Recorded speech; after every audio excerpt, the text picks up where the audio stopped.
এক রাস্তার দুই মোড়ে দুবার কাজে শিলান্যাস, গোষ্ঠী কোন্দলে আজব ঘটনা বীরভূমের দুবরাজপুরে। ঠিক কি ঘটনা আরো বিস্তারিত জানবো, আমাদের সঙ্গে রয়েছেন আমাদের প্রতিনিধি সুপ্রতিম দাস। সুপ্রতিম, কিভাবে এই আজব কাণ্ড ঘটলো? দেখো, যে আজব কাণ্ড ঘটলো সেটা কিন্তু হচ্ছে গোষ্ঠী কন্দলের জের।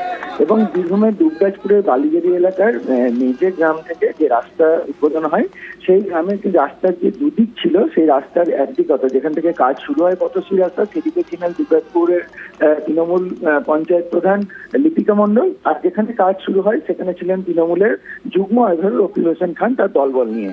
এবং এটা নিয়েই কিন্তু একটা রাজনৈতিক চর্চা শুরু হয়েছে যে একই রাস্তার দুদিক থেকে কি করে উদ্বোধন হতে পারে।